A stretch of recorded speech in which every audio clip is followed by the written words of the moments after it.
While we're talking about Indigenous issues over in my native South Australia, the Liberal Party seems to be having some difficulty working out what its thoughts are on the voice to Parliament. Now, South Australia has a voice to Parliament. The Malinowskis government introduced that a couple of years ago. And depending who you listen to, well, they all say in the Liberal Party that it's not quite up to scratch. But they have very different ideas about what needs to be done with it. Now, have a listen to the leader of the Liberal Party in South Australia, the opposition leader, Vincent Tarzia. He was on the ABC this morning and he was asked what he thought of the voice to Parliament. Vincent Tarzia, can we move to the state-based voice? What is your position? Will you repeal the voice or reform it? I think it's been over-bureaucratic and I can't see a situation where long-term the voice continues. With respect, Leader, you're not answering the question. It's a very straightforward question. Will you reform the voice or will you repeal it? Well, as I said, this body has been set up, right? It's been set up. I've never liked it. I'll be very clear about that. They have set out some things that they say that it would do.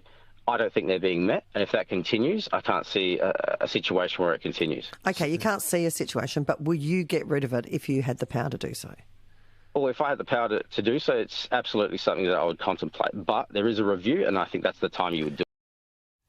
So there you are, the state opposition leader in South Australia this morning on the ABC saying that he would consider getting rid of the voice to Parliament if he had that power available to him. Meanwhile, at roughly the same time on the opposition station, the commercial talkback station in Adelaide, 5AA, they were talking to the deputy opposition leader in South Australia, Josh Teague, and he had a rather different view of things. And keep your eye here on the faces of the hosts, David Pempathy and Will Goodings, because they cannot believe, as you will see, what Mr Teague is telling them. So it would be fair to say that a vote for Vincent Tarzia will see a strengthening of the voice here in South Australia, of the voice to Parliament?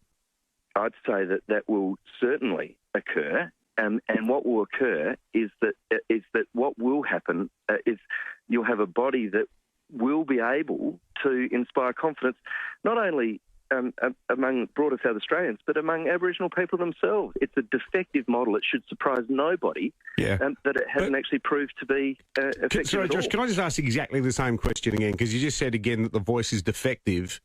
Will there still be a voice under a Tarzia Liberal government? Yes, there will. But the magic is not in the name, David. The magic is in the work that it does. I mean, they can't believe it. Penbo, God bless him, goes back and asks the question again, just to be sure. There will be a voice if there is a Tarzia. Yes, he says, I guarantee it. Absolutely there will be. Meanwhile, Tarzia's over on the ABC saying that he would consider getting rid of it if he had the power available to him. I'm not sure what the truth actually is here. I suspect you probably take the leader's word over the deputy leader's word.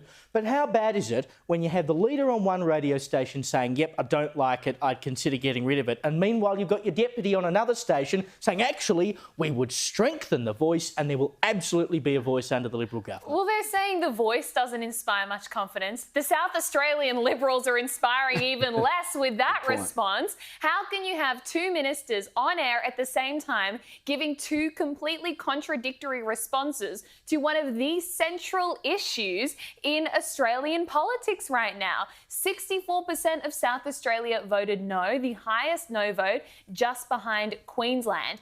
Every single electorate in South Australia voted no, including inner city electorates. If they were smart, they would actually have a firm, clear position on this. Sounds like that's where Tarzia's trying to go, but just completely muddled and confused. But this would be a vote winner for them. And it honestly seems like Indigenous people in South Australia don't really care about this voice either.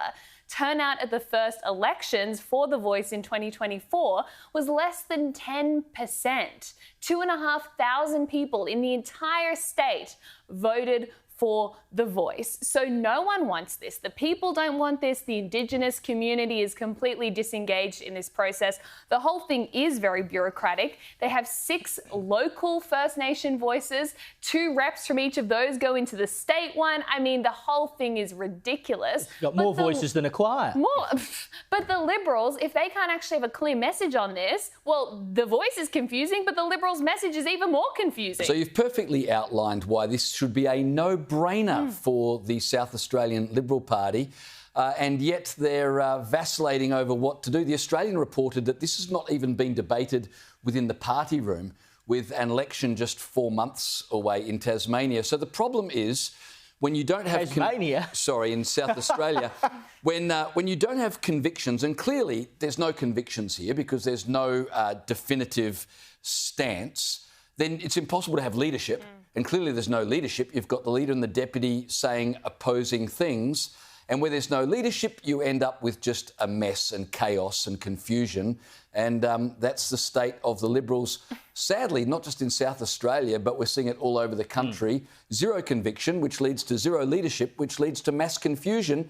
And they wonder why they can't be elected at a state level. But what is going through the head of Josh Teague to go on and talkback radio and say, under a Liberal government, we would strengthen The Voice and there would absolutely be a voice? Like, I cannot understand the political acumen that goes into saying that as a Liberal Party deputy leader. Do you remember when Bill Shorten was famously asked what he thought of one of Julia Gillard's policies? And he told the interviewer, whatever she said, I agree with it. And they said, well, what did she say? And he said, well, whatever it was, I agree with it. If only he'd done that, Mr Teague, he would have been all right. That is the correct response. And Absolutely. The reality is, in the last 3 years, the only issue the coalition has actually won on has been The Voice to Parliament. I wouldn't go backflipping on that now. It is not a recipe for success.